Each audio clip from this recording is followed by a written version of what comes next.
Bom dia. Bom dia, bom dia, bom dia, bom dia, bom dia. Estamos de volta.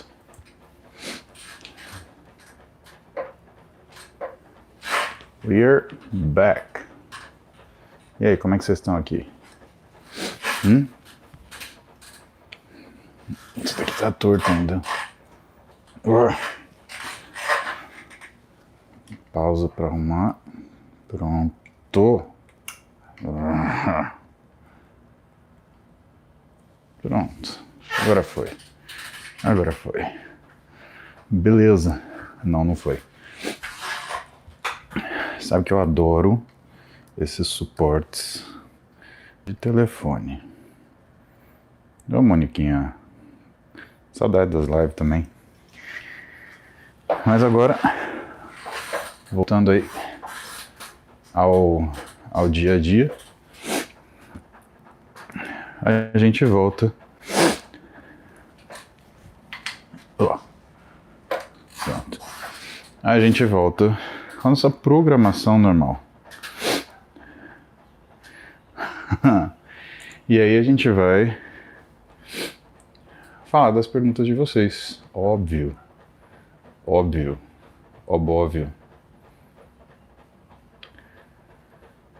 Então eu separei algumas. Ontem eu deixei uma caixinha de perguntas no Instagram, né? E óbvio que a gente tem aqui as perguntas do YouTube, tem as perguntas Nação Muse, que já está aqui online com a gente também.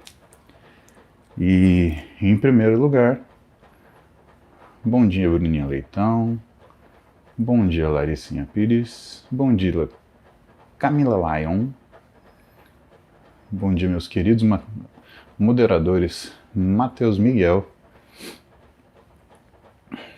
e que ajudam a gente aí manter o chat em ordem ou em perfeita desordem.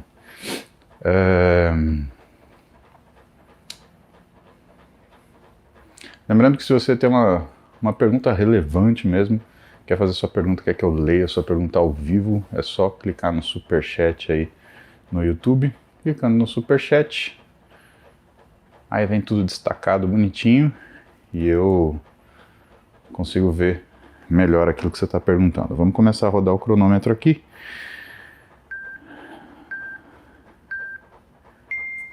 Impreterivelmente, 7h21, começamos no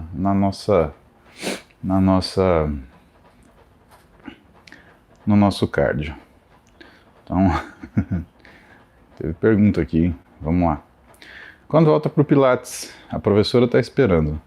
Professora Natália, eu volto para o Pilates acho que semana que vem. Essa semana tá bem complicado, mas semana que vem, se tudo der certo, quarta noite e sexta-feira estarei de volta para manter toda a minha musculatura de core ajustada e organizada. Vini Romani, algum evento combinado? Tem dia 27, agora preciso confirmar, que é em Floripa. Deixa eu ver aqui, peraí.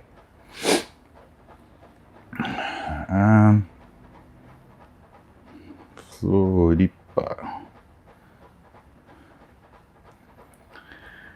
Outlook, o melhor amigo do Cabra. Não, calma lá. Ó, amanhã, dia 27 de julho, tem aula no programa de formação do Colégio Americano de Medicina Esportiva, que eu sou coordenador aqui no Brasil. Vocês têm aula comigo, tá?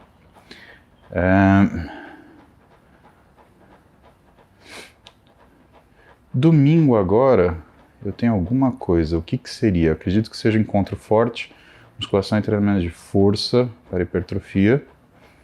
E dia 5 de agosto, eu tenho duas coisas. Eu tenho uma aula para dar para o Instituto INADES, Nutrição, Metabolismo e Fisiologia do Esporte. E eu tenho dia 5 de agosto, sábado, né? Aí à tarde eu vou estar no Floripa Fitness.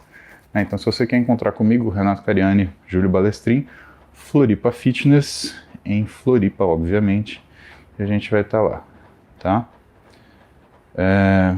Depois, 12 de agosto, no final de semana seguinte, palestra em São Luís do Maranhão. Depois, dia 19 de agosto, no final de semana seguinte, Congresso Mineiro de Medicina em Belo Horizonte. Aí, segunda-feira, dia 22 de agosto, eu vou dar uma aula para a Liga de Medicina Esportiva de Presidente Prudente, a Liga do João. Cadê que mais? Dia 31 de agosto, Brasília Nutrição. Eu vou dar aula junto com a Roberta, né? Dia 1º de setembro também, né? Curioso, pré-feriadinho. E aí, dia 16 de setembro, eu vou dar aula em Recife com a Roberta. Bom, aí, gente, estamos no final de setembro, né? Calma, que quando chegar a hora, a gente fala disso, né? Finasterida para calvície pode deixar a testosterona elevada nos exames? Dr. Marco Ariete. Ô, purê, e aí? Dr. Marco Ariete, muito bem observado, né? O que acontece? Existe um aumento transitório da testosterona, né? Sempre que a gente tem uma droga que mexe com parte hormonal, ela tem ações agudas, ações tardias e ações crônicas, né? E a finasterida, como é um inibidor de enzima conversora de testosterona, né, aquela enzima, né, que faz a gente ter a testosterona transformada em DHT, que é a forma mais forte, entre aspas, da testosterona,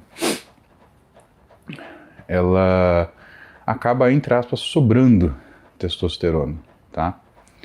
E quando sobra essa testosterona, né, existem dois caminhos. O caminho agudo é essa quantidade aumentada, ela se manter, e o caminho, diria tardio, ela começar a cair enquanto aumenta o nível de aromatização. Isso é uma coisa que costuma acontecer, como você não tem redução da testosterona, como você não tem transformação dela em DHT, você começa a ter um outro escape, transformando ela em estradiol, né? Lembrando uma coisa muito importante, né?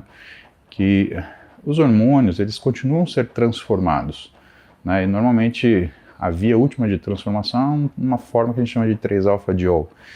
Então, a testosterona, ela não é produzida testosterona, né? A testosterona ela começa com colesterol.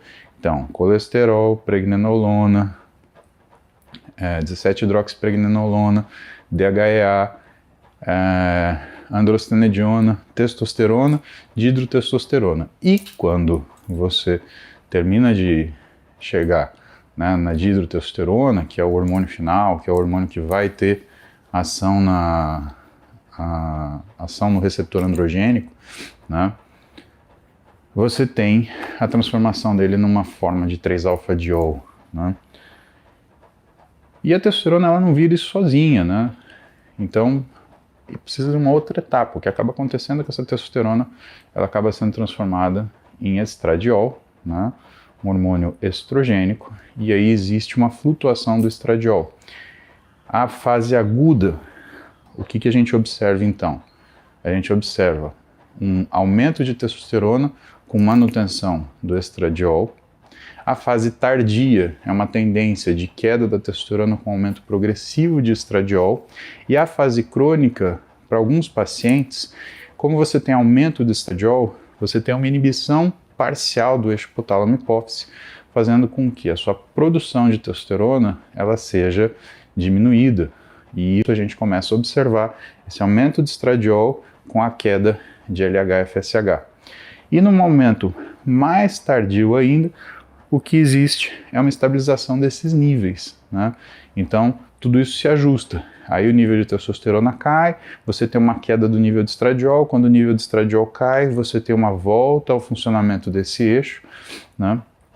Só que numa situação onde você tem uma produção menor de DHT, porque você tem a medicação lá bloqueando o que é a formação desse hormônio, né? Lembrando que, né, a gente tem que aprender uma coisa, né? O que é um hormônio isomolecular, que o pessoal chama de bioidêntico, que é um hormônio sintético, o que é um hormônio e o que é um esteroide anabolizante. Então essas coisas são diferentes, né? O hormônio é a substância que você produz. O hormônio isomolecular é o que você constrói na indústria farmacêutica, só que semelhante realmente, né, exatamente igual ao hormônio que você produz. Por isso, isomolecular. Aí você tem o hormônio sintético, que é o hormônio semelhante ao que você produz, só que com radicais metilados, ele é adicionado a um sal, para que você tenha maior tempo de duração, cipionato de testosterona, né, um hormônio sintético. Aí depois você tem o esteroide anabolizante, que é o hormônio que foi modificado, transformado em uma droga e que aí essa droga, uma vez essa droga transformada, né, ela vai ter uma ação, né, de preferência, né, a gente fala hormônio ou esteroide anabolizante, né, ela vai ter uma ação anabolizante, né. Eu insisto nisso porque, assim, a testosterona, ela é um hormônio que tem uma ação anabolizante, mas ela é um hormônio, ela não é um esteroide anabolizante. Um esteroide anabolizante é uma droga, um hormônio é uma coisa que você produz ou que foi produzida farmaceuticamente para que você tenha uma ação que substitua aquele hormônio no nosso corpo.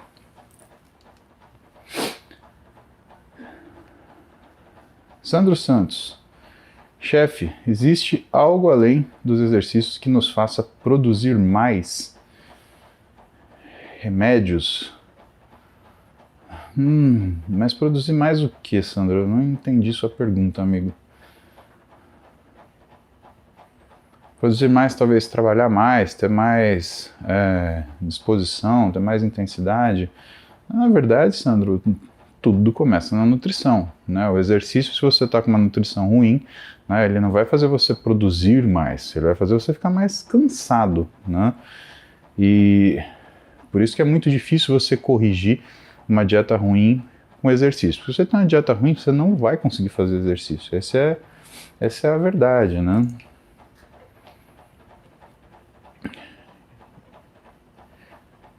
Nossa, eu perdendo aqui um monte de superchat. Vamos lá, vamos responder os superchats de vocês.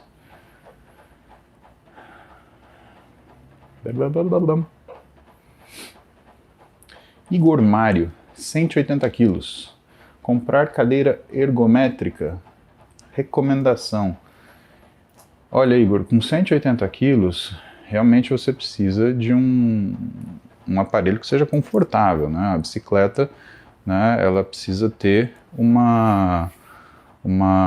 um banco grande para você ficar confortável, né? Ou ela precisa ter, né, como é que fala? Ou ela precisa ser um banco para você sentar, né? E óbvio, você precisa de um banco para você sentar, né? Senão você vai fazer bicicleta de pé, né? Vai, né? Se você estiver fazendo uma aula de spinning, por exemplo, você vai ficar de pé em algum momento. Mas o objetivo não é esse, né? Agora, eu acredito que com 180 quilos, né, os bancos vão ficar mais desconfortáveis para você, independente do tamanho. E talvez, sim, uma bicicleta ergométrica, ela seja, aliás, uma bicicleta com um banco, né, ergométrico, aquelas bicicletas que você anda sentado, sejam mais indicadas para você. Mas olha, Igor, eu acho que até numa primeira fase, mais importante do que a bicicleta ergométrica, né, eu te recomendaria halteres, né? Vamos começar na boa, vamos começar halter de 5 quilos, 4 quilos, né? E vamos começar a trabalhar aqueles músculos que não vão te deixar tão cansado, não vão fazer você se sentir tão mal. Vamos começar a trabalhar bíceps, tríceps, vamos começar a trabalhar deltoide.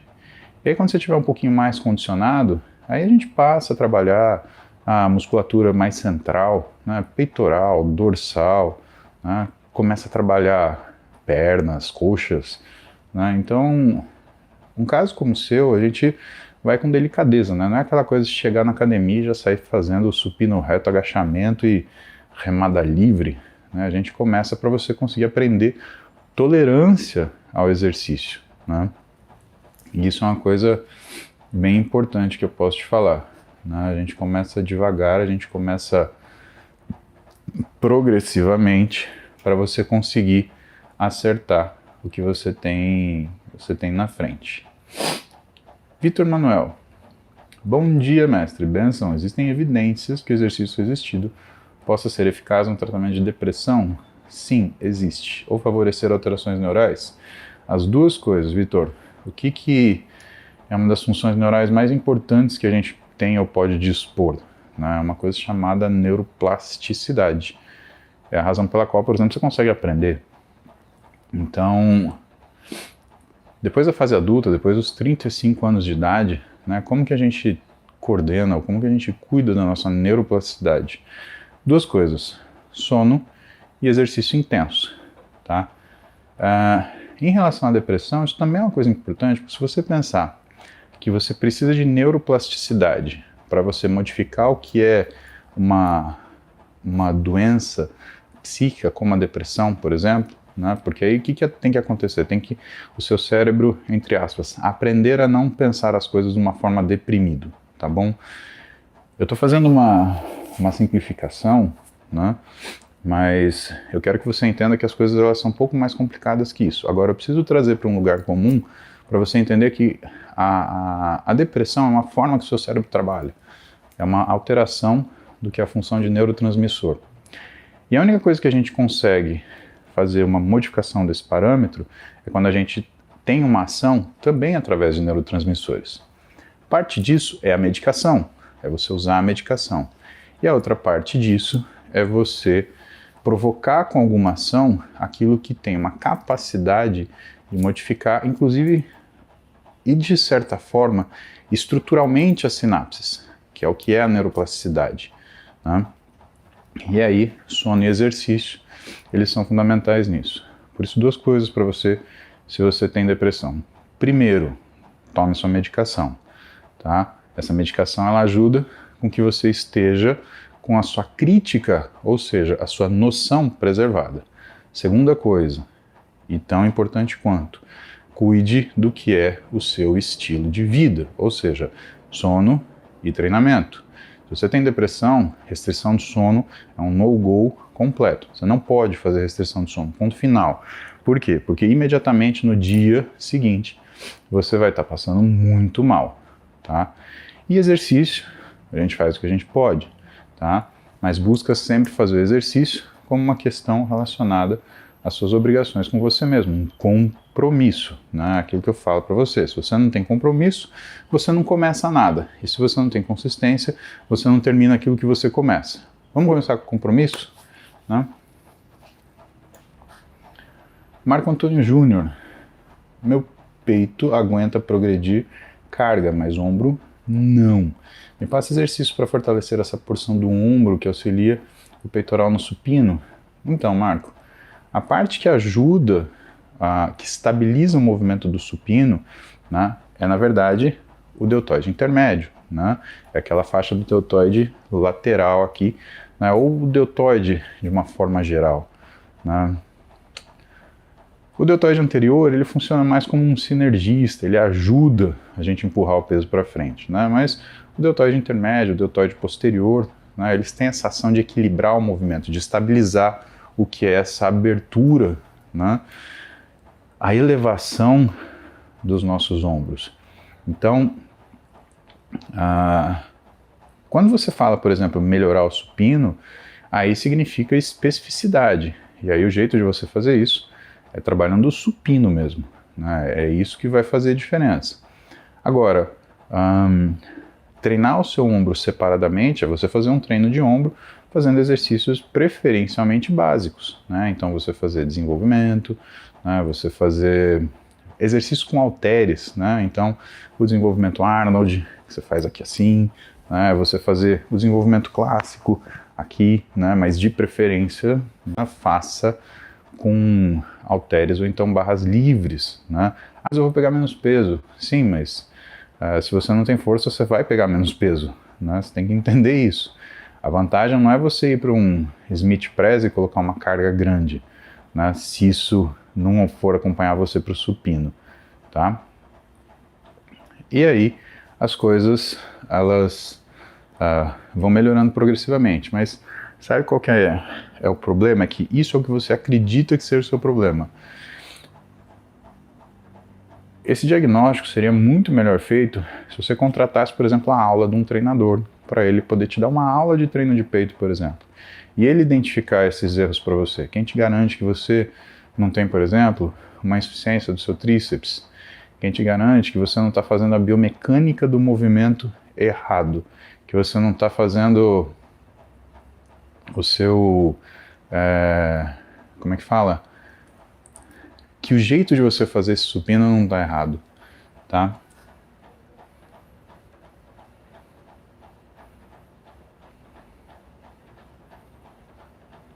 Kelly Cristina, viu a tatu da mensagem? Eu fiz no braço. Nossa, eu não vi, Kelly. Eu tô com muito direct. Manda pra mim de novo. Eu quero ver.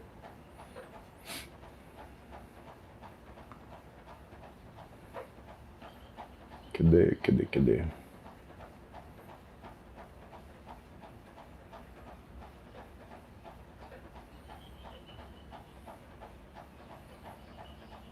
Ou então, Kelly, posta e me marca também. Também é uma alternativa. Ah, tá aqui. Nossa, tem bastante superchat. Muti, é possível crescer sem creatina, sem sucos e sem whey, só academia?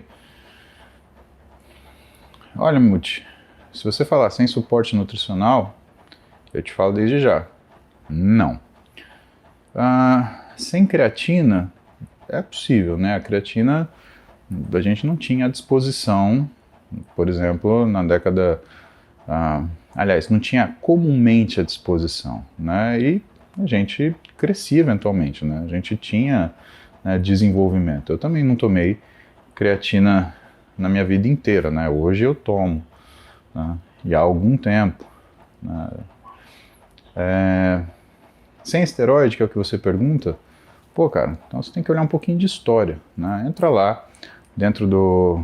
Então, mas crescer mesmo com esteroide, Leandro, é difícil, não é fácil. Não vai pensando que você vai tomar esteroide, que amanhã você vai estar gigante, que no final do ano você vai estar gigante. Não vai, meu amigo, não vai mesmo. E a questão é assim, se você treina errado, esteroide não corrige treino errado. Se você faz dieta ruim, esteroide não corrige dieta ruim, ele não existe uma compensação, né? Pelo contrário, é o que eu falo para vocês, ele é um acelerador. Se você faz bobagem, seu corpo, ele, em vez de evoluir, ele fica pior, né? E outra, se você não conseguiu desenvolver sem o esteroide, não vai ser com o esteroide que você vai desenvolver também, né? Ele não conserta uma série de coisas. E aí tem uma outra coisa que a gente discute muito, que é o que é a tua perspectiva de melhora? Quando você fala, eu quero crescer, você está pensando o que é o melhor que seu corpo pode atingir ou o que é o resultado de uma outra pessoa?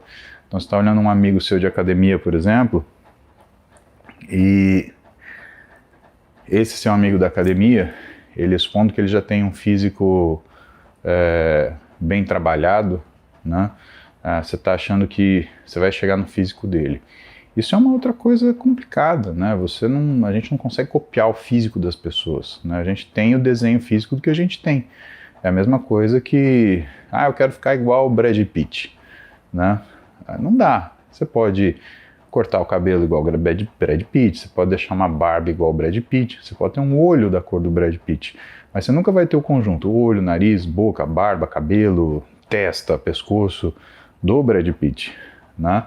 O corpo, ele é assim, você não muda distância de ombro, né? Você não muda a amplitude do peitoral, o comprimento do peitoral, você não muda o comprimento do bíceps, né? Você tem uma forma de corpo aonde você vai trabalhar para que você o desenvolva. Agora, não dá para falar para você que você vai ter um resultado, né, semelhante a uma outra pessoa, né? Isso é mentira. O que eu acho que é importante a gente saber nisso é que e que é uma coisa que tanto eu quanto o Renato, quanto o Júlio, a gente fica batendo, esteroide não é uma coisa pra você fazer teste, né? Ah, eu vou testar. Cara, se você não tá tendo resultado natural, esquece que não vai ser o do esteroide, vai corrigir. O grande problema é que aquilo que é o resultado para as pessoas, ele varia. Então existem pessoas, por exemplo, que se ela ganhar peso na balança, ela achou que ela cresceu. Olha só como eu tô grande, né? Cheguei nos 100 quilos. Tá, mas isso é uma variável quantitativa, não é uma variável qualitativa, tá? E se você é uma variável quantitativa, né? Peso por peso, né? Um sujeito com sobrepeso, ele tem um alto peso e não por isso ele tem um físico legal. De outra sorte, o treinamento ele é dirigido não é só para desenvolver o seu físico naqueles músculos que você mais gosta, mas é para manter aqueles músculos que você não liga em proporção. Muita gente treina peito para ficar grande. Peito te deixa grande? Não. Peito ele modifica a estética do seu tronco. O que te deixa grande, o que te deixa maçudo é treinar dorsal, né? Qual que é um dos maiores caras da história, né? É justamente Dorian Yates, né? A dorsal mais bizarra, né, que já teve no Mr. Olympia, contando com os maiores caras que tem hoje. Por quê? Porque quando você olhava para o físico do Dorian Yates, então coloca lá no Google para você ver quem é, caso você não conheça, né? Você percebia o cara, ele era grosso, entendeu? O cara, ele tinha não era só uma largura, ele tinha uma espessura de tronco que era um negócio fabuloso, né? É isso que é, muitas vezes, o que falta no que é o olhar da pessoa que tá treinando. Isso é um risco, né? Você não saber com o que você está lidando te coloca em risco de você fazer coisas que vão ameaçar a tua integridade física, né? Você vai fazer um treino errado, você vai tentar copiar um cara que fez um treino XYZ na internet, sendo que você não tem o mesmo físico que essa pessoa, né? Sendo que você não tem a mesma capacidade física que essa pessoa. E aí você vê que musculação fica perigoso pelo tipo de invenção que a pessoa faz. Você chegou a ver que nessa última semana morreu um menino fazendo agachamento? Você viu o que ele foi fazer? Ele foi tentar fazer 210 quilos de agachamento, foi ser ajudado, as pessoas não tinham a menor noção de como ajudar ele com essa carga no agachamento, e quando ele perdeu a força, ele caiu para frente, ele não caiu para trás, né? E se você for olhar as pessoas que fazem exercício, né, fazem powerlifting, fazem levantamento de peso, né, toda vez que ela não aguenta, ela joga o peso para trás, né, ela solta a barra para trás. E nesse caso, ele deixou rolar para frente. Quando ele deixou rolar para frente, né, ele fez uma hiperflexão do pescoço, e provavelmente isso deve ter feito uma fratura. Eu não olhei o caso direito, o que eu vi foi o vídeo, né? E com certeza aquela flexão do pescoço levou uma lesão e ele morreu praticamente instantaneamente. Então, é esse que é o problema, né? Não é a musculação em si, é a expectativa que você tem daquilo, né? Tem um monte... O que eu trato no consultório, né? 90% dos meus pacientes são pacientes que eles são provenientes de uso de medicação, de medicações para inibir o apetite, de esteroides, e tentaram fazer, entre aspas, ciclos, ou tentaram fazer usos durante um tempo, e assim, viram que não conseguiram nem o resultado de volume, nem o resultado de definição, falaram, pô, a coisa não acontece. Então, se você acha que é difícil você treinar natural, você não imagina a dificuldade de você conseguir fazer evoluir o físico de um sujeito que ele está fazendo TPC. É isso que pouca gente pensa, ou pouca gente lembrou com toda essa polêmica, né, do natural versus o hormonizado. Cara, o sujeito que decide para o uso de esteroide ou de hormônio e vai treinar, né, de uma forma inadvertida, tipo, parei ontem e vou começar, né? esse cara, ele passa muitos maus bocados, né? E isso é basicamente o dia a dia no consultório, fazer isso daí dar certo. E por que isso é importante? Porque na posição de médico eu poderia falar o seguinte: não, eu tenho que te tratar e você, né, tem que seguir só o tratamento e dane-se, né? Mas se a pessoa ela não consegue treinar, se a pessoa não consegue ver uma mudança no físico dela, né, o que acaba acontecendo? Ela desanima.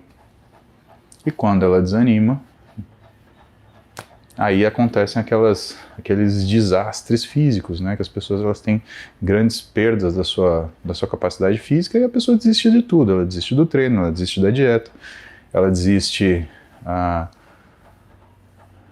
até do tratamento, ela para de se tratar, né? E hormônio é uma coisa séria, né? Eu falo para vocês que hormônio é que nem sal, né? Pouco demais também é ruim, né? Sal tem aquela dose certa na comida, né? Se você coloca demais ou coloca de menos, tá fora daquele eixo, né? Éder Rodrigues, quais as diferenças no corpo quando se faz déficit calórico através da alimentação e déficit por exercício? Pergunta sensacional, Éder, sensacional.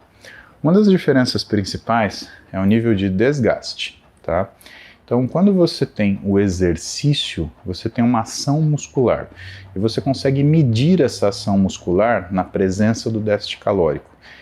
E existe a tendência dos hormônios de estresse, eles aumentarem quando você tem ou um ou outro. Porém, quando você está treinando, você percebe que o estresse muscular ele é maior.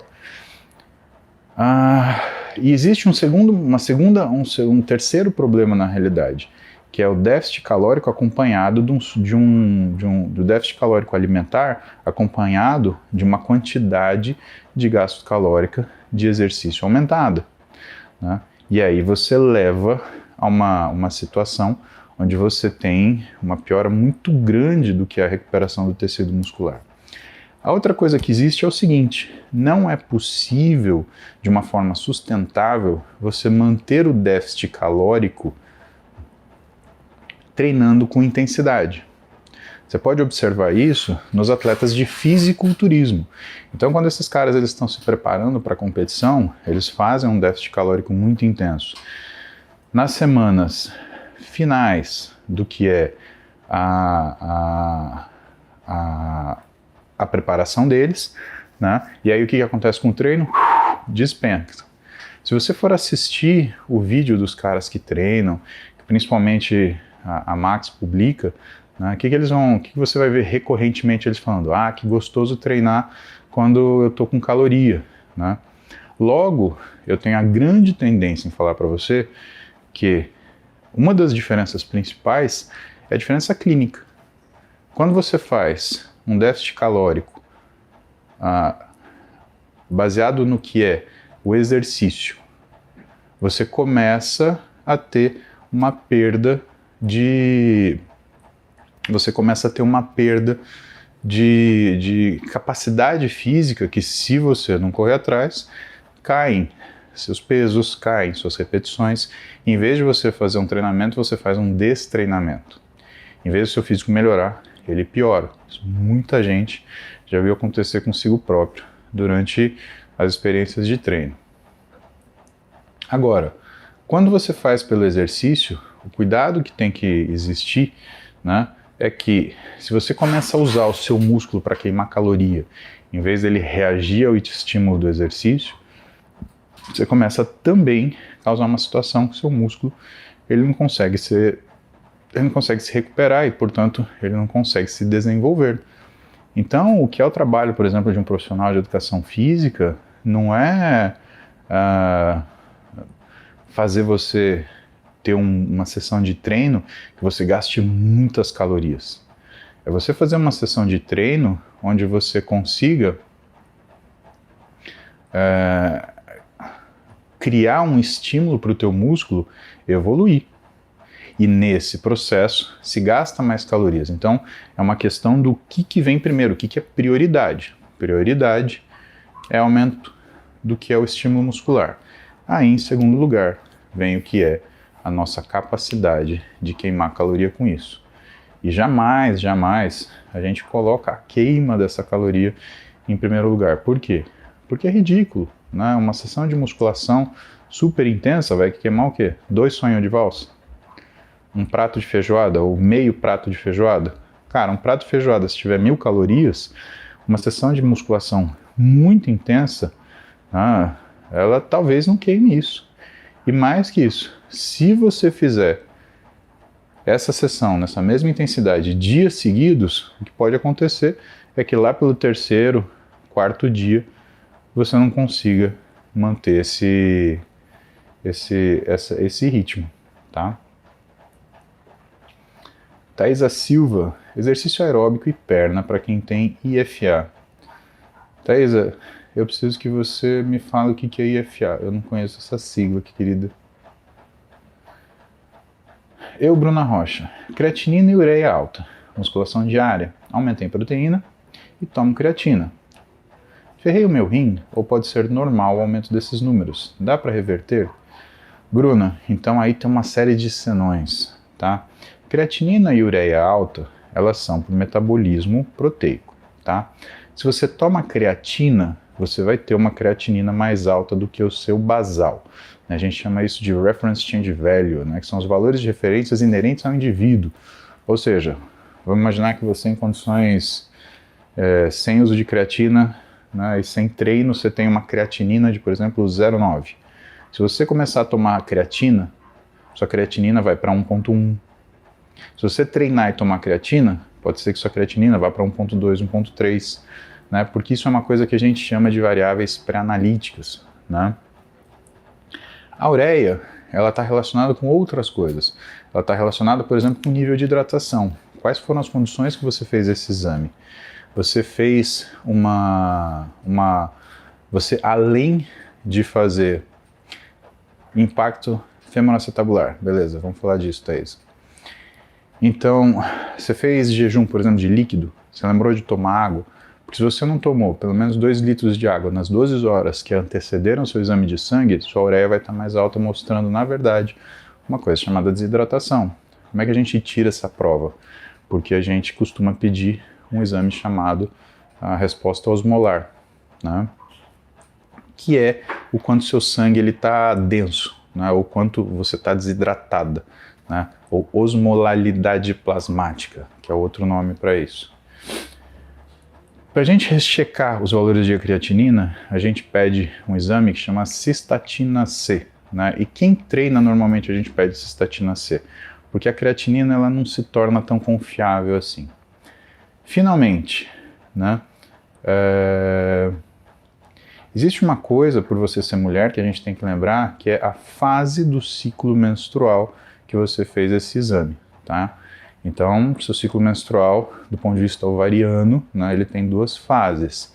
Ele tem uma fase folicular, né, e ele tem uma fase onde, né, você está produzindo estradiol simplesmente pelo ovário, e uma fase onde você está produzindo estradiol pelo ócito, lá pelo corpo amarelo, que fez você soltar o que foi o seu óvulo no dia fértil. Então,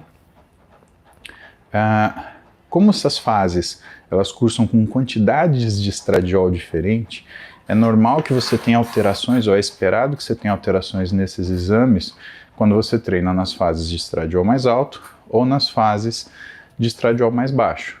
Um exemplo clássico é o valor da CPK, aquela enzima que a gente usa para avaliar o que é trabalho muscular, ou quantidade, né? Ele é inespecífico, então ele não fala de qualidade do trabalho, mas ele fala de quantidade. Se você andar 4 horas de bicicleta no sábado e ir lá dosar na segunda-feira, você vai estar com o CPK alto, assim como se você tivesse treinado 1 hora de musculação. Inespecífico, tá? E se você fez esses exames numa fase que o seu estradiol estava mais baixo, na primeira fase do ciclo, até antes da sua ovulação, a chance é que esses exames eles deem mais alto mesmo, tá?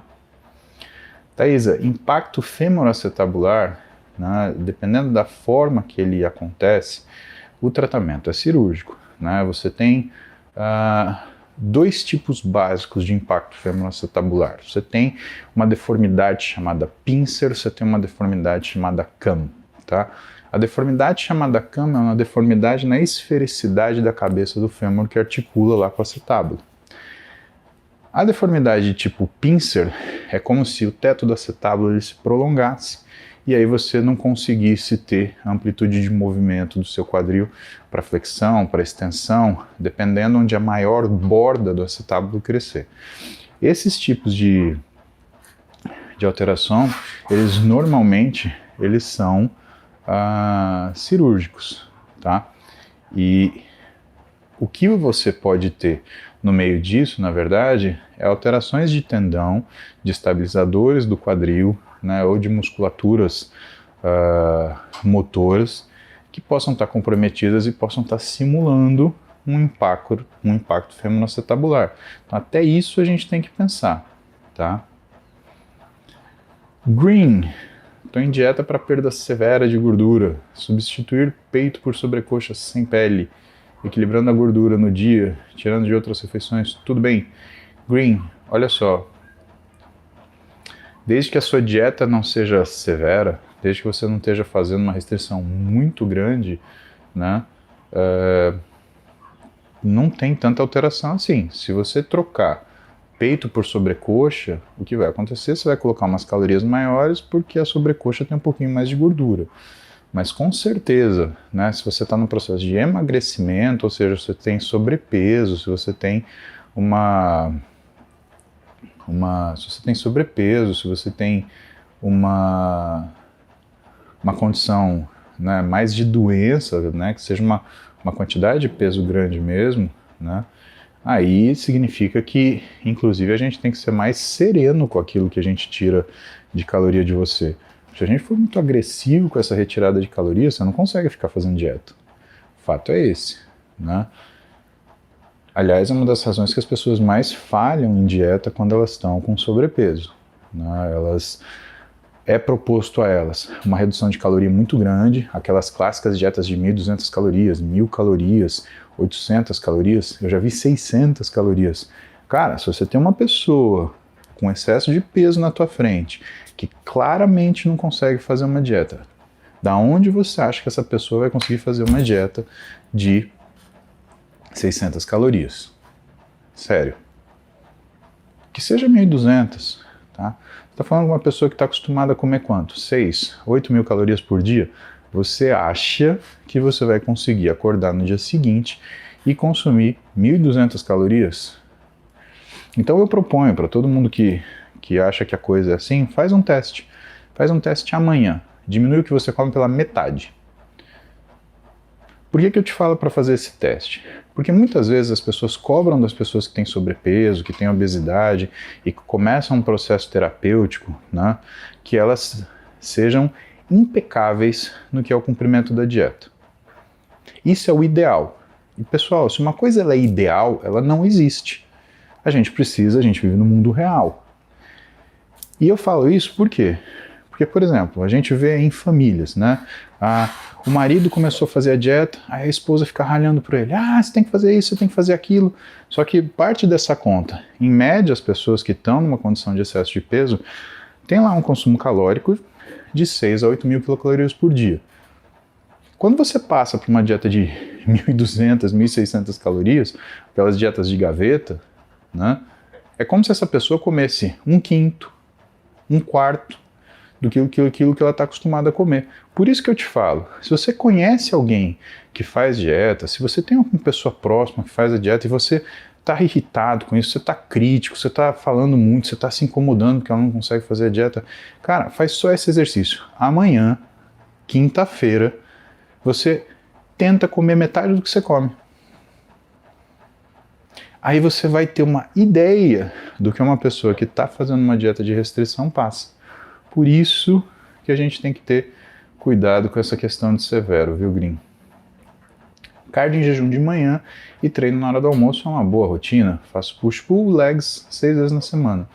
Eu acho uma excelente rotina.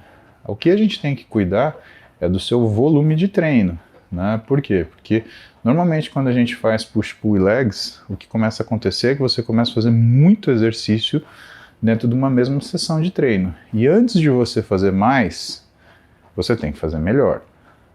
A qualidade do treino interessa. A qualidade do treino, ela faz diferença.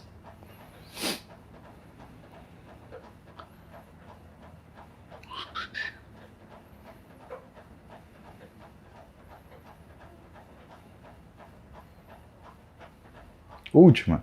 Sei que idealmente o carbo é melhor ser consumido no café e almoço, mas prefiro consumir à noite. Piora o emagrecimento? Sim, piora. Piora se esse carboidrato ele estiver associado a um aumento calórico que você tenha de noite em relação à manhã e na hora do almoço. Se você come mais caloria no final do dia, existe inclusive o que é o aumento da expressão de genes associados à obesidade. Cara, olha a quantidade de gente que está fora do peso. Você sabia que somente 20 a 30% das pessoas obesas comem demais? Pois é, esse que é o problema, né? Todo mundo acha que a obesidade é a pessoa tem que comer muito. Na verdade, para você desenvolver obesidade, você não precisa comer muito, basta você comer errado. E dessa forma, exatamente o que você está me falando, né? Se você consumir a maior parte das calorias noturnas, você com certeza vai seguir o que é o rumo dessas pessoas que acabam terminando com obesidade, né? Porque é aquela coisa, de manhã eu tô com pressa, eu não tomo café, no almoço eu tô correndo, eu engulo um sanduíche, aí chega à noite, aí eu como feijão, pão, macarrão, estrogonofe, almôndega, batata frita, hambúrguer do fast food, né, porque também é mais conveniente, né, por isso que a gente fala que você precisa de um nutricionista. Agora, qual é o viés? O viés é o seguinte, você não treina de manhã, na parte da manhã, você precisa de carboidrato à noite. Então você precisa equilibrar toda a sua dieta para que você consiga ter carboidrato à noite sem fazer uma dieta hipercalórica. E também que o volume consumido à noite não seja, o volume calórico consumido à noite, de preferência não seja maior do que aquele consumido na parte da manhã. Então não é uma coisa fácil, né? E esse é um dos grandes padrões que as pessoas elas levam para frente. E talvez seja por isso, Grin, que o pessoal fala, não pode comer carboidrato à noite que engorda. Não, não existe isso, né? O que existe é, se o seu volume calórico total noturno ele é maior do que o diurno, você desperta genes relacionados à obesidade, você vai começar a ganhar gordura sim. Lucas Meirelles, morning. I stopped taking Testo for 30 days while taking 50 milligrams a day of Clomid. Besides feeling horrible, I was having huge acne. Is it normal? Olha só, Lucas. Por que você se sentiu mal? Né? Eu acredito que você seja brasileiro, né? Então o que o Lucas está perguntando assim? Ele perguntou em inglês, não sei porquê. Que ele parou de tomar testosterona por 30 dias, enquanto estava tomando 50 miligramas de Clomid todo dia. E aí ele fala, me senti horrível, e eu estava tendo muita acne. É normal? Então é esperado, né, Lucas? Por quê? Primeiro, a gente não começa com 50 miligramas de clomifeno no dia, né? Você já começou com uma dose alta. E pessoal, clomifeno não é uma droga inofensiva. Clomifeno é um modulador seletivo de receptor estrogênico. Isso quer dizer que você pode ter trombose induzida pelo clomifeno, tá? É um negócio que, quando um médico te receita, ele te receita, né, de uma forma que ele já programa maneiras de diminuir o seu risco, né, tromboembólico. Então isso é por conta da dose que você colocou. Agora, sobre a acne, né, é curioso, porque teoricamente você teria que ter acne por conta da testosterona que você tomava, né, e não por conta do clomifeno, né. Nosso aparelho hormonal, Lucas, ele não é uma coisa que você liga e desliga. Então eu parei de tomar testosterona ontem e vou começar a tomar Clomid hoje. Isso é uma das coisas mais complicadas das pessoas entenderem, quando o assunto é esteroide, quando o assunto é hormônio, né? A gente não funciona no liga e desliga. E o approach que a gente tem que fazer, ele é um approach progressivo. Você tem que tirar uma droga devagar, você tem que colocar outra droga para tratar de forma devagar, né? E isso pra gente é uma coisa muito importante, porque é essa forma de transição que você permite que o seu corpo ele se adapte à condição que você está colocando. Por exemplo, você não chega na academia, né, e você está acostumado a fazer 40 quilos no supino, você não vai colocar 160. Você sabe que você vai se machucar ou que pelo menos você não vai conseguir fazer nada. Tudo bem? Para o seu corpo, você sair de testosterona e já socar clomifeno, 50 mg, a dose cheia, é a mesma coisa que você fazer isso. Tá? Então, o nosso trabalho em relação à parte de medicação, o trabalho do médico, né, do endocrinologista, do médico do esporte, do nutrólogo, que tratam essas patologias, ele é um trabalho muito complicado, porque ele demanda que a gente siga o paciente. Né? Por isso os pacientes têm meu telefone, né, para a gente poder conversar, tá tudo bem, como você está sentindo, né? E outra, você não se sente melhor, comecei o tratamento, estou melhor. Não é que nem tratar dor de cabeça, estou com dor de cabeça, toma analgésico, tira a dor de cabeça. A questão hormonal, ela tem um tempo para acontecer. Do mesmo jeito que você não vai tomar, sei lá, um esteroide amanhã, você vai estar musculoso, você não vai parar de tomar esse esteroide e amanhã você vai estar normal. Você não é porque você começou a TPC que você já está normal. Então isso é bem complicado, tá? Mas pelo que você está me falando, sim, é esperado ter esse tipo de alteração. Ué? Minha rede está ruim. Tá chegando aí para vocês? Marcos Vinícius, qual conselho para quem estuda para passar em medicina? Marcos, assiste o Flow Podcast de ontem, que eu gravei, eu e meu pai. Você vai ter bastantes insights, tá? Sara Gonzaga, tem um mês de treino mais dieta sem falha, mas por que preciso bater proteínas se quero emagrecer? 130 gramas dia. Queria entender, ótimo dia para você. Sara, ótima pergunta. Em primeiro lugar, você tem que bater proteína porque senão você não consegue controlar seu apetite, tá? A proteína, ela é o macronutriente que ajuda a controlar sua fome. Em segundo lugar, porque a proteína é o que faz você produzir TSH, né? O consumo de proteína ela mantém a produção de TSH, portanto, a proteína ela faz com que você seja capaz de manter a função central tiroidiana. Terceiro lugar, aí é uma razão estética, porque se você não consegue bater a quantidade de proteína no processo de emagrecimento, o que acaba acontecendo é que você começa a ter perda muscular muito acentuada e você começa a ter flacidez.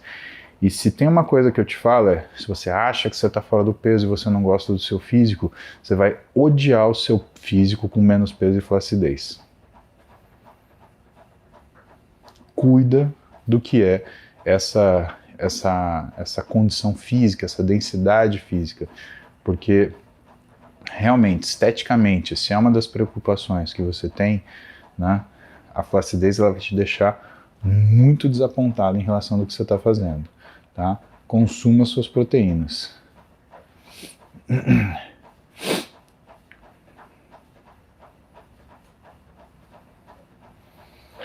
Lucas, eu falo para você.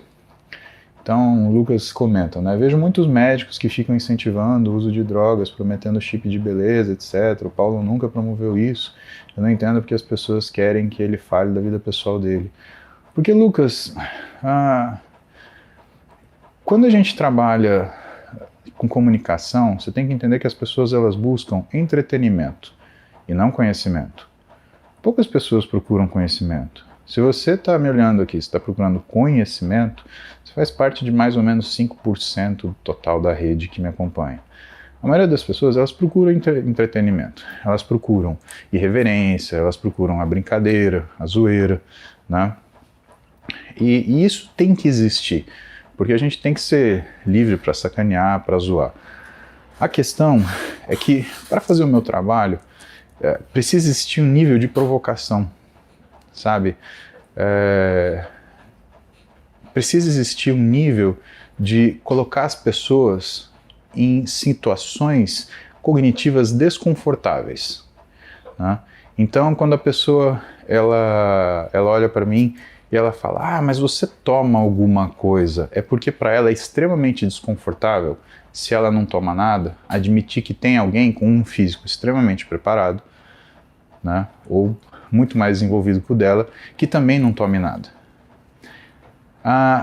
Por que eu não posso falar da minha vida pessoal? Eu não posso falar da minha vida pessoal por uma questão de responsabilidade, né? Se eu falo que eu tomo remédio Cruzinha para dor de cabeça, tem 8 milhões de pessoas no Instagram, 3 milhões de pessoas no TikTok, 1 milhão de pessoas no YouTube que vão começar a tomar o remédio Cruzinha, sem querer saber para aquilo que é. Dessas pessoas vai ter uma coisa pior, né? Porque todas essas pessoas, elas influenciam mais 6 milhões de pessoas que não são meus seguidores e que estão fora dessa rotina, né, a tomar o remédio Cruzinha, que a gente está falando hipoteticamente aqui. Vai chegar uma hora que a pessoa não está tomando o remédio Cruzinha para dor de cabeça, ela está tomando o remédio Cruzinha para dor no pé. E aí, como é que faz? Então, quando a gente... A Camila está falando, se bobear, alguém vai pesquisar o que é remédio Cruzinha. Então é isso. E existe uma responsabilidade que a gente tem que ter quando a gente fala na internet, é um cuidado de citar as pessoas. Por quê? Porque senão, a forma que você fala, né, você acaba ofendendo sem querer, ou você ofende parecendo que não está. E aí você pega todas essas pessoas e essas pessoas vão lá xingar, tentar irritar a pessoa que está falando. Para mim, eu acho isso interessante. Por quê? O meu trabalho, ele não é um trabalho medido no dia, Lucas. Não é hoje que eu estou fazendo uma live para vocês. Eu faço live há mais ou menos 4 anos, 5 anos. Eu faço live desde antes da pandemia. O meu trabalho é medido em anos, né? Dá uma olhada quantas lives eu já fiz. Tem que olhar no meu Instagram, mais de 700 lives. Eu fiz quase 1000 lives, né?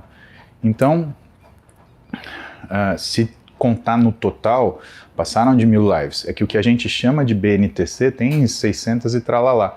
Mas de live mesmo, em bicicleta, né? Quem começou a acompanhar comigo lá antigamente, né? Eu fazia live numa bicicleta que é aquelas airbike de crossfit, aqui assim. Só que qual o problema? O problema é que aquela bicicleta fazia um barulhão, ninguém escutava direito o que eu falava, todo mundo reclamava, aí eu mudei para uma bike silenciosa, que é essa bike BNTC aqui que a gente tem da Steel Jean, né? E que ela é bem silenciosinha, então dá pra gente conversar, dá pra eu falar com vocês.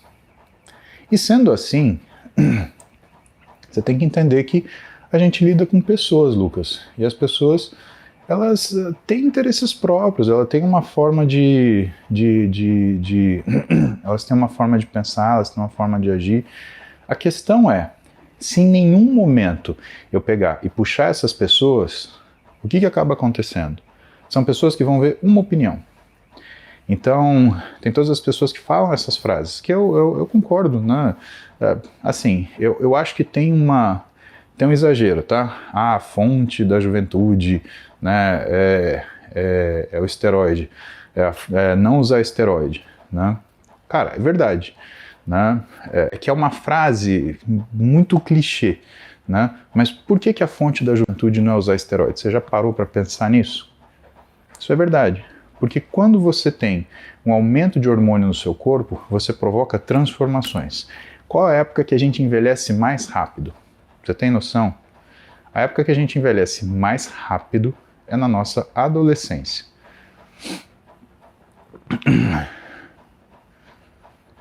Eita, pera aí que eu vou ter que fazer uma coisa aqui.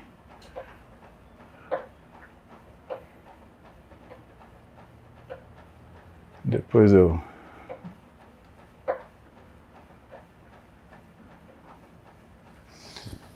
Pronto, caiu minha live no Instagram.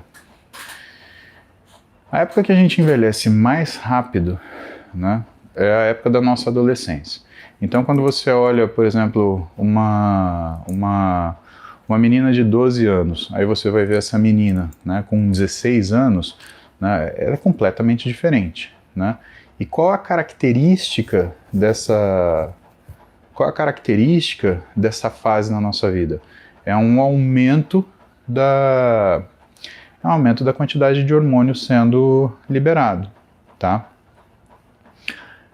E quando você usa hormônio, é como se você voltasse nessa fase de alta quantidade de hormônio. Quando você usa hormônio numa quantidade muito grande, é como se você acelerasse mais ainda essa velocidade de envelhecimento.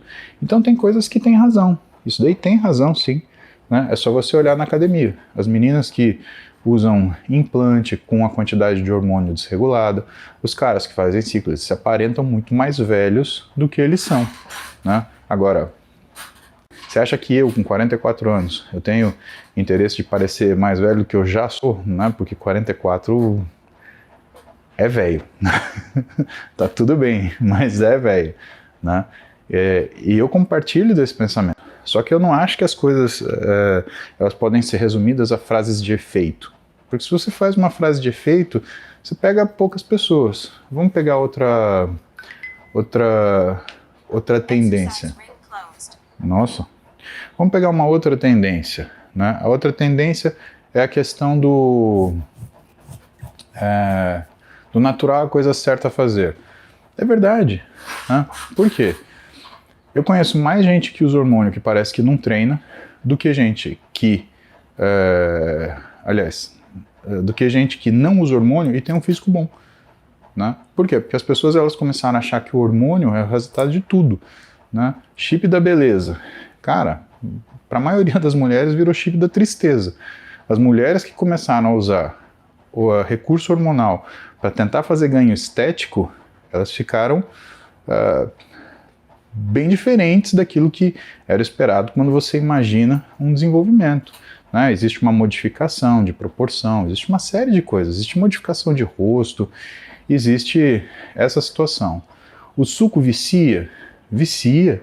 Né? É muito difícil você tirar testosterona das pessoas, é muito difícil você tirar esteroides anabolizantes das pessoas. Por quê? Porque qualquer esteroide anabolizante e hormônio baseado em testosterona, ele modifica, por exemplo, o que é o metabolismo de endorfina no teu cérebro, te colocando imediatamente numa situação de como é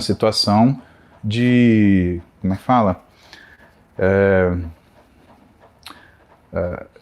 Desprazer imediato. Então, quando você fica numa situação de desprazer imediato, o que você vai fazer?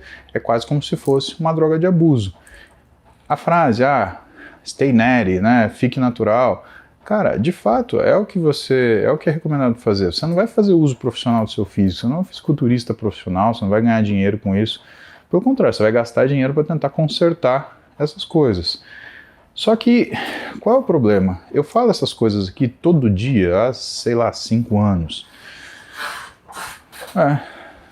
2017 que eu acho que eu comecei a fazer live, né, 2018 mais ou menos, há 5 anos eu falo isso aqui. Só que por que eu não uso esse tipo de termo? Porque senão eu afasto os caras que querem parar de usar esteroide e eles estão cansados de serem maltratados, eles estão cansados de serem discriminados. Cara, pergunta para um sujeito que já usou esteroide e que foi no médico, o que o médico falou para ele, dependendo do que o médico falou para ele. Tem médico que fala assim, você toma esteroide, então problema seu, pode ir embora. Cara, é muito complicado, né? Você analisar como as pessoas são tratadas, né? Isso é muito complicado. E quando você tem exposição, né, você tem que ter uma maturidade digital que ela te leve a pensar nas consequências daquilo que você faz. O que eu percebi? Eu percebi que tem gente que aprende certos conceitos que são bons, mas de uma forma ruim.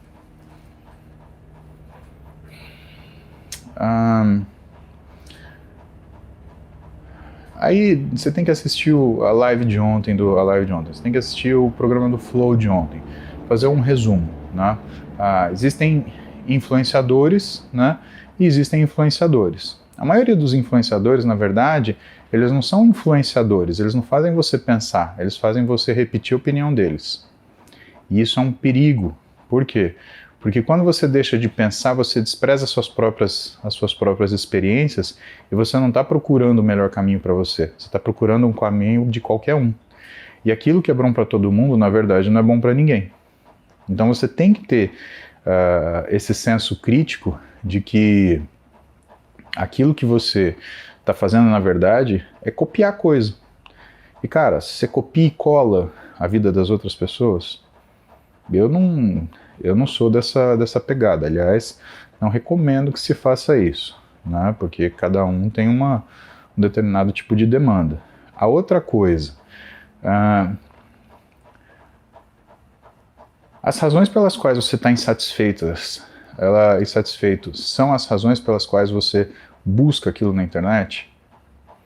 Em que medida você consegue resposta para aquilo que você quer saber versus você só consegue distração e perda de tempo? Então isso é uma coisa importante, né? Se você começa a ter dentro daquilo que é o seu programa, dentro daquilo que é a sua rotina, né? Uma dispersão da sua atenção, né? Em vez de uma coisa, faça isso aqui, você está perdendo tempo. E se você está perdendo tempo, o que vai acontecer com você nesse sentido é que cada vez mais você vai ter mais raiva da condição que você está, só que é a nossa tendência, né, de ser humano. Eu vou colocar a culpa sempre no outro. E aí o que acontece? Você tem essa promoção entre as pessoas que seguem os influenciadores em querer criar briga, querer criar confusão. E no final de contas, ninguém chega a lugar nenhum. Mas, assim, você entende que, na minha posição, parte daquilo que é minha função é chamar a atenção das pessoas, é aguentar a bronca para poder esclarecer determinadas coisas, né? E independente do que as pessoas falam, né, o que tem? Né? Tem história, né? Quanto tempo eu tô aqui? Quanto eu tenho minhas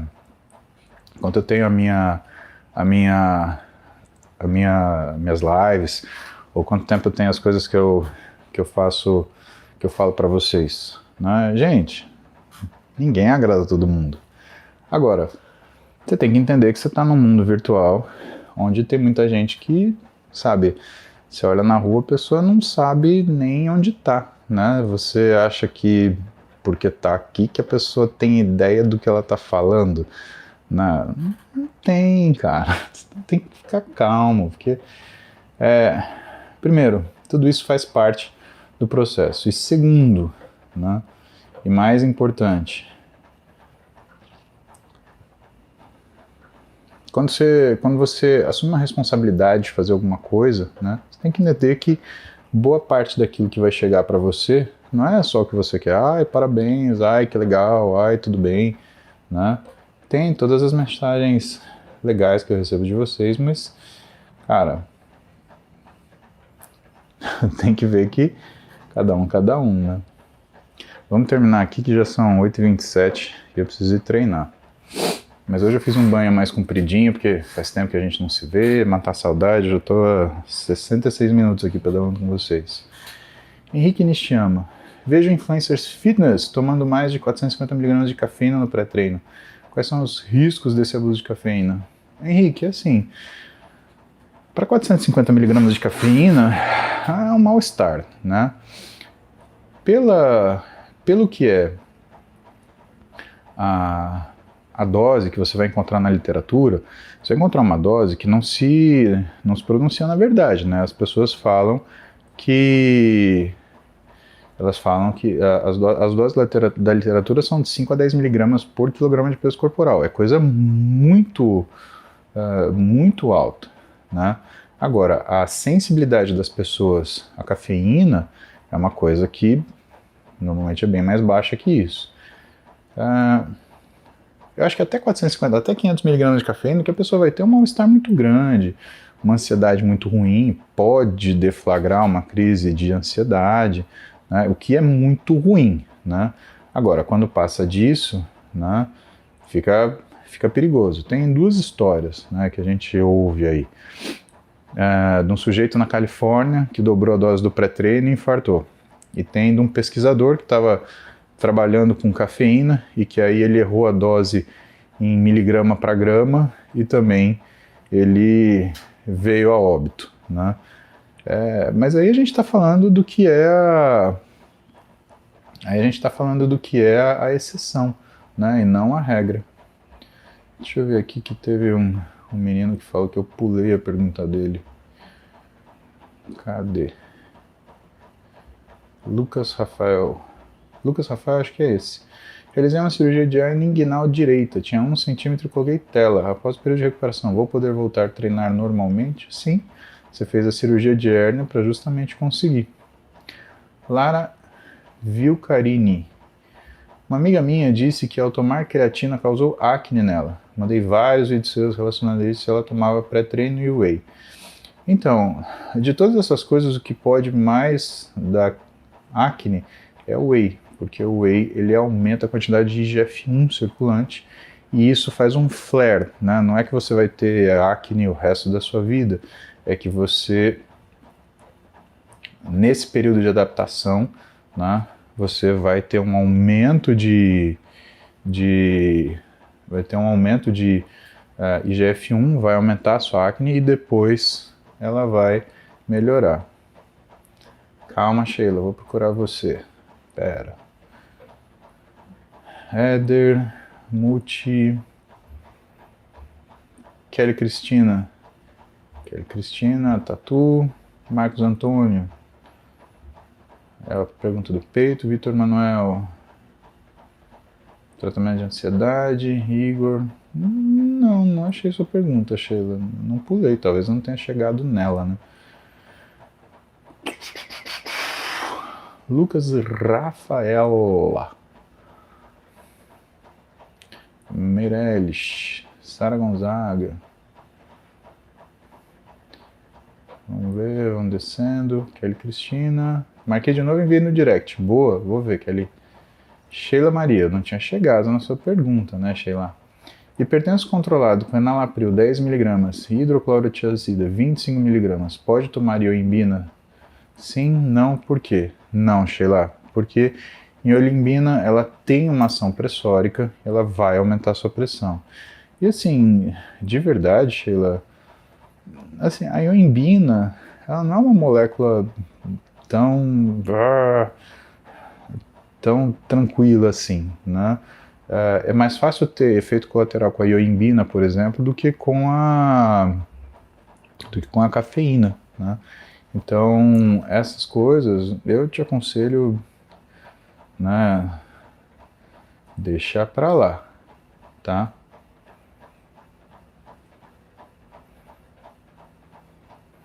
Deixa eu ver se tem mais pergunta aqui.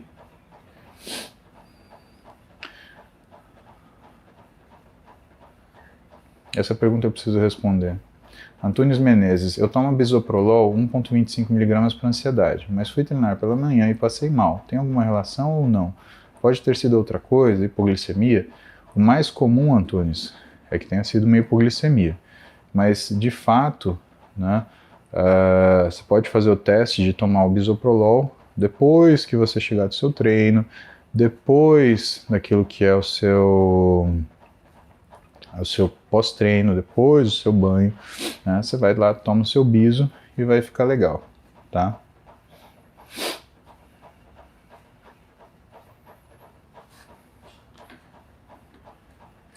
Vamos para a derradeira de hoje, que eu preciso ir trabalhar. Jefferson Fogaça. Uma verdadeira aula sobre o que é esse campo de batalha na internet. O mais importante é que a maioria esmagadora está com você, ao seu lado. Sou o Muse FC. Um abraço, tamo junto. Ô, Jefferson, obrigado. Mas não olha as coisas como briga, Jefferson. Sabe por quê? Vamos terminar essa live, porque eu preciso ir treinar. você tem que entender como as pessoas pensam, né? Você tem que entender como as pessoas elas reagem às coisas.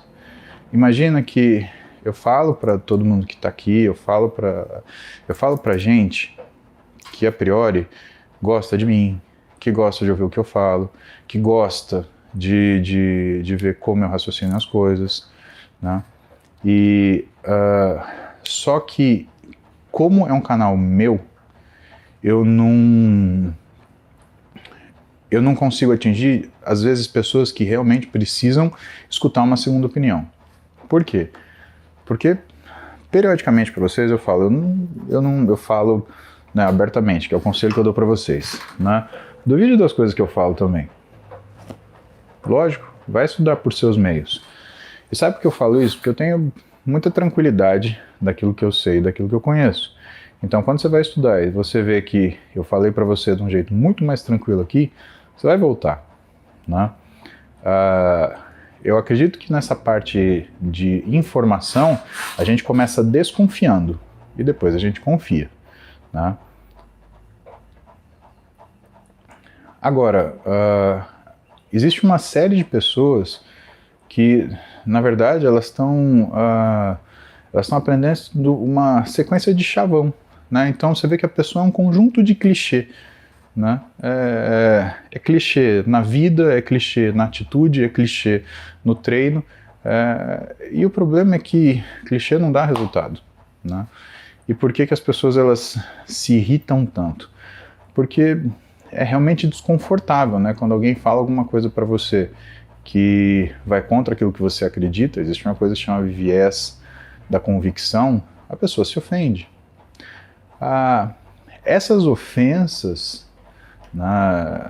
daquilo que são as convicções, Jefferson, elas precisam existir, né? Eu não vou ofender a pessoa, fulano é tonto, fulano é bobo. Cara, isso não faz muito sentido, né? Mas quando você ofende as convicções das pessoas, né, isso daí é uma coisa necessária. Por quê? Porque o viés da convicção, ele faz com que você só faça aquilo que você acha que está certo. E o grande problema é que nessa área de exercício, todo mundo sabe as coisas superficialmente. Aqueles que são os profissionais que falam na internet, né, eles têm a possibilidade de, né, ir mais profundamente naquilo que é a raiz da questão. E a função deles não é te dar uma opinião, é fazer você formar a sua opinião escutando de várias pessoas, né? A única coisa que eu acho importante, né? E porque as pessoas falam, entra na pilha, não sei o quê, na verdade não, eu tenho personalidade. E quando você responde, as pessoas gostam menos ainda.